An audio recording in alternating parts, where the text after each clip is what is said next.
The Teclast M20 is a China tablet with a very high resolution display, an Helio X23 deca-core processor and almost vanilla Android Oreo. Even though that sounds quite impressive, it costs just $150 as a deal. How good can such a cheap tablet be?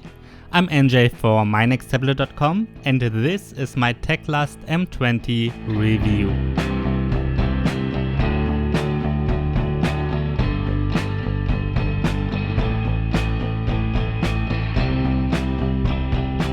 By the way, GearBest sent me my review unit of the Teclast M20. That is a shop from China that sells this tablet almost worldwide, starting at around $150. Alright, let's start this review. Even though the Teclast M20 is so inexpensive, it features an almost full metal body.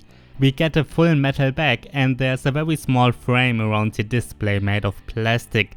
It seems to be very robust, but even though it is metal, I never got the feeling of holding something high-end. One reason for that is that it is very thick with 10mm and it is pretty heavy with just under 600 grams. On the sides we get a micro USB port and a standard headphone jack. There's another plastic part on the top which you can open. This cover feels pretty cheap, but houses 2 SIM card slots and a micro SD card slot. In fact, one of the standard features of the Teclast M20 is built-in LTE. You have to check with your local carrier though if it supports the LTE band that you need in your country. For Germany that is not the case. The cameras have a resolution of 5 and 2 megapixels. Sadly, the picture and video quality of both cameras is not that good. Photos and videos can look unsharp even with good lighting. Especially the front-facing camera can look a bit blurry. On the right and left sides we get a speaker each. Actually, the sound quality is not that bad at all for this price class. Yes, we don't get a decent bass and the sound can be a bit scratchy if you turn up the volume a lot, but it's fine for watching some YouTube or Netflix on the sofa or in bed. The Teclast M20 has a 10.1 inch display with a super high resolution of 2560 by 1600. Usually, we have to pay at least double to get as a high resolution. Because of that, especially text and icons look very sharp. Yes, even when you hold it right in front of your nose. I can describe other aspects of the screen as okay only though. While the contrast is good, the display has a slight green cast. Since it is an IPS panel, viewing angles are very good, but I think it's very disappointing that the screen is not laminated. That means there's a small air gap between the IPS panel and the touch layer.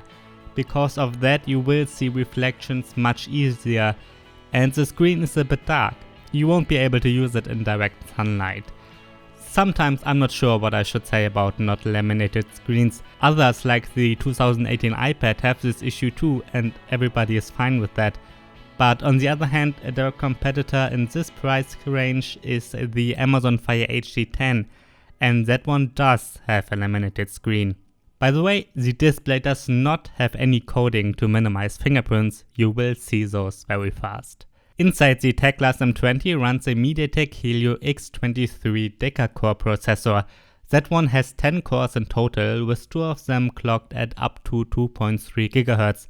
It is supported by 3 to 4 GB of RAM and a 32 to 64 GB internal flash storage. It also supports Wi-Fi and 4G, Bluetooth and GPS. Considering the price, the Helio X23 offers a very good performance. In fact, the benchmark results are extremely good for that. In Antutu, it gets a result of over 97,600 and in Geekbench 4 it got a score of 1580 and 4620. With those results, it is stronger than most tablets in this price range. But well, those are benchmarks. While the performance is good in real life, it is not as great as the benchmarks suggest. Sure, it's fast enough for most apps, but it's not a perfect gaming tablet. I'd call a lot of games playable at lowest to medium graphics settings only.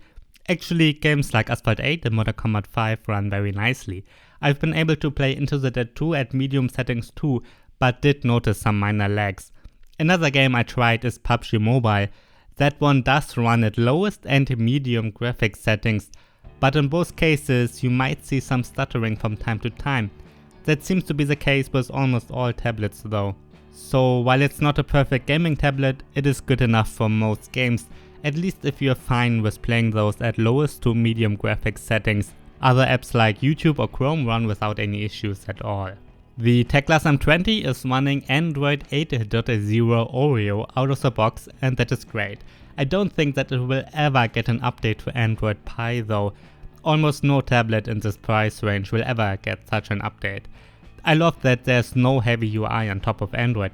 In fact, we kind of get vanilla Android, and there are almost no pre-installed apps too. That is awesome. As I said, a direct competitor is the Amazon Fire HD 10, and that one has a heavy customized UI.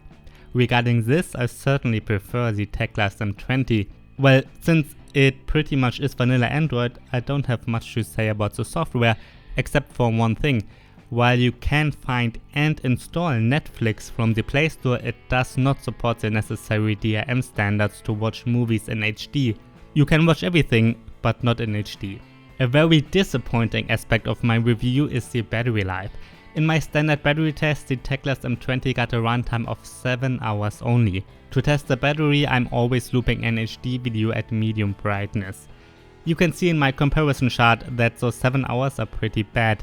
I did not review any tablet with a worse battery life this year. When surfing the web and watching YouTube or Netflix, you won't get a real runtime of more than 4 to maybe 6 hours. Alright, can I recommend the Teclast M20? Considering its price, the performance is pretty good, even though the benchmarks are a bit deceiving at first.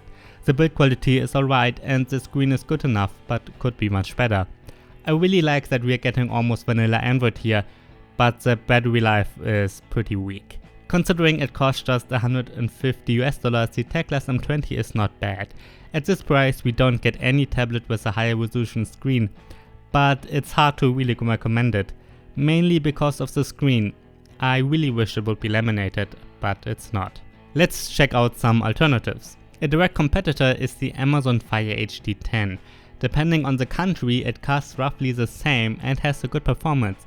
While the 10-inch screen has a full HD resolution only, that one is laminated. Yes, it has a plastic body, but the battery life is much better. And Amazon offers an excellent customer service. If you can live with the custom software from Amazon, I think that one is a better alternative. But if you need Google's Android, the Teclast M20 is probably better for you at this price. I think the Teclast T20 is a much better alternative, but it costs more too. That one does have a laminated screen and a high resolution as well, a bit better performance, and it is better built. It also features a fingerprint scanner. While it is still running Android 7, it is much better overall, and I certainly can recommend the T20. Alright, that's my review of the Teclast M20. If you have any questions, please write them down below and check out mynexttablet.com. Under the best section, I always have my current recommendations, including inexpensive Android tablets or tablets with a stylus, tablets with a keyboard or Windows tablets, and so on. I'm NJ for mynexttablet.com. Thanks for watching.